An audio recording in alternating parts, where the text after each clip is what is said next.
Tuned into another episode of the Urban Scope podcast today. Today I have some good topics for you.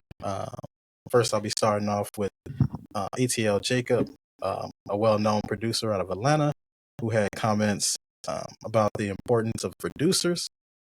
He basically said, and I paraphrase, people forget the producer is just as important as an artist. So he's saying that the producer is just as important as the artist, and I'll get into details of why I think he said that, and just the importance of producers in hip hop or in music generally. But I'm specifically just gearing towards hip hop. So, um, so when I first thought about this topic, I thought about what is the role of the producer and its significance to the music. Most people don't realize the producer is very important as far as instrumentation goes, but it's just the overall vibe or the direction of the music. So a lot of times, if you have words without any beat or any production, it's just spoken word. The music brings everything together. It's a marriage. It's an official ceremony of some sorts between the music and the lyrics. And sometimes, a lot of times, the production, exacerbates the lyrics, and it helps make more meaning to it. So just imagine being able to dance, having people dance and sing to your music, but not, but they don't know who you are. It's kind of a gift and a curse, right? Because you still get, the money and the accolades, but you don't get the fame per se. And Andre 3000 a couple of years ago, might have been 10 years ago, he kind of talked about being envious of producers because their music gets around the world, but no one gets to know who they are. They can still go to grocery stores. They can still do things like that. For the most part, there's producers out there that are just as famous as the artists, but usually those producers are artists as well. For example, like a Dr. Dre. Everyone would know a Dr. Dre. You'll be able to see a Dr. Dre in public, and most people will spot him out. But you have producers like ATL Jacob, who had the song with Drake and Future, "Wait for You," and he has a catchy tagline, the ATL Jacob tagline, which most producers now have some kind of tagline to let you know who did the production.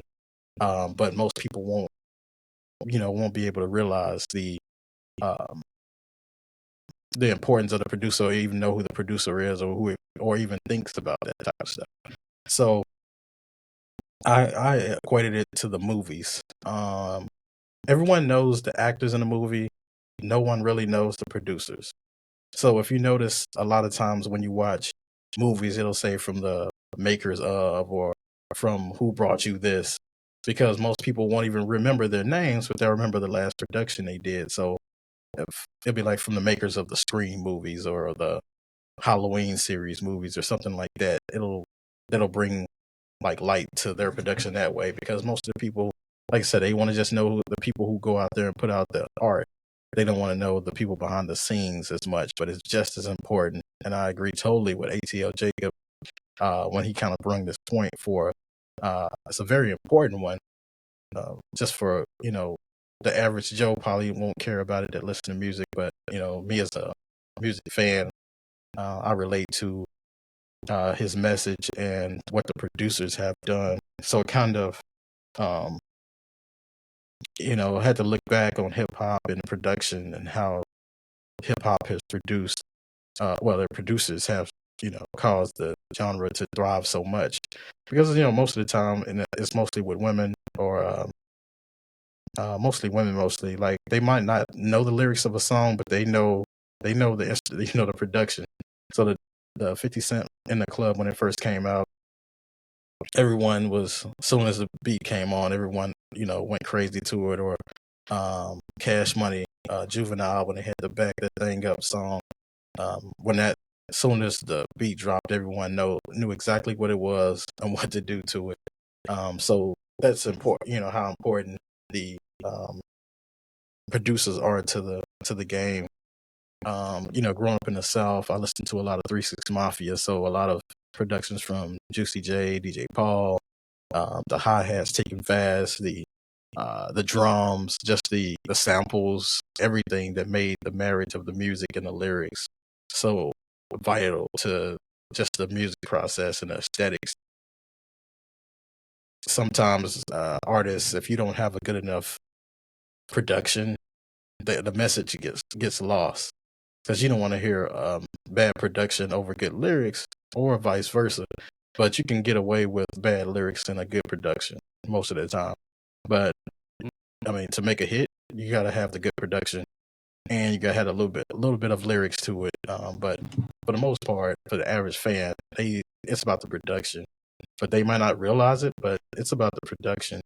So, you know, and every artist that your favorite artist that you can think of has been tied to a producer, whether it be exclusively or to different artists.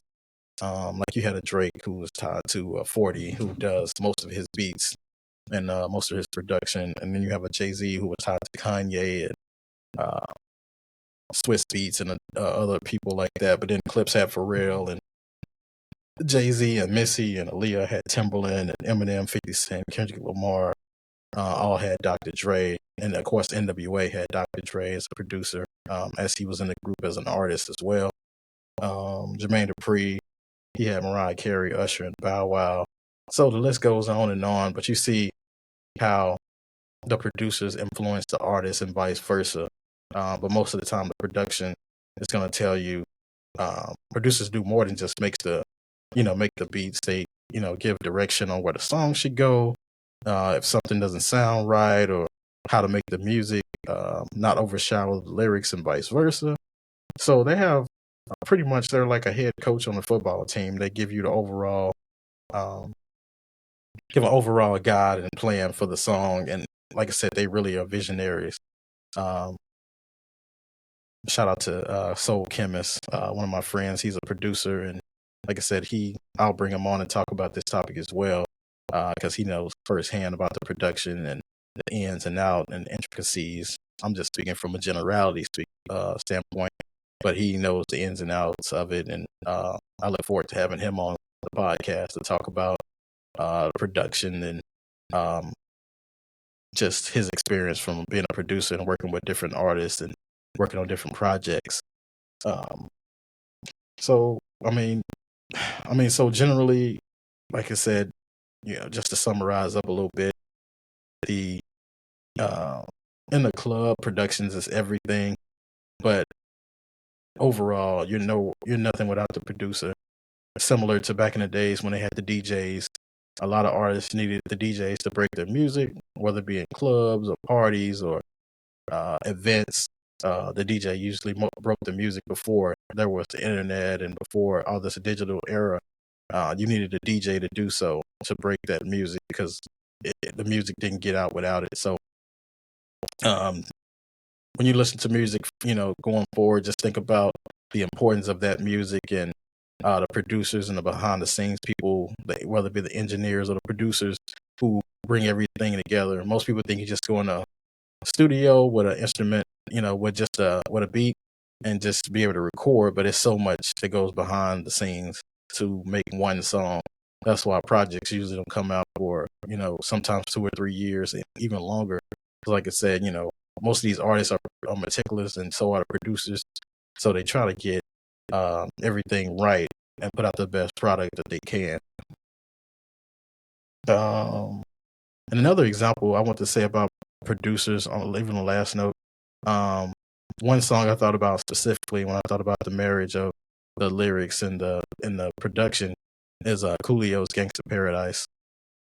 Even people who don't listen to rap, who probably despise rap, when they hear "Gangsta Paradise," the song automatically makes them nod their head.